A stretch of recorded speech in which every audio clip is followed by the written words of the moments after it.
যে খাটে আমি প্রতিদিন ঘুমাই, একদিন সেটাও অন্য কারো হয়ে যাবে। যে ঘরটা আমি নিজের মনে করি, একদিন সেটাও পাকা হয়ে পড়ে থাকবে।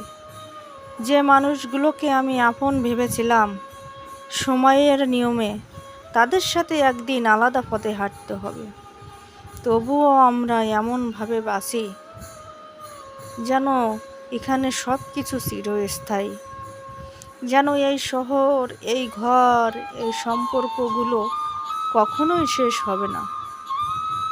আসলে পৃথিবীতে কোনো কিছু স্থায়ী ঠিকানা নয়, এটা শুধু এক অল্প সময়ের যাত্রা, যেখানে আমরা সবাই কিছু সময়ের অতিথি মাত্র।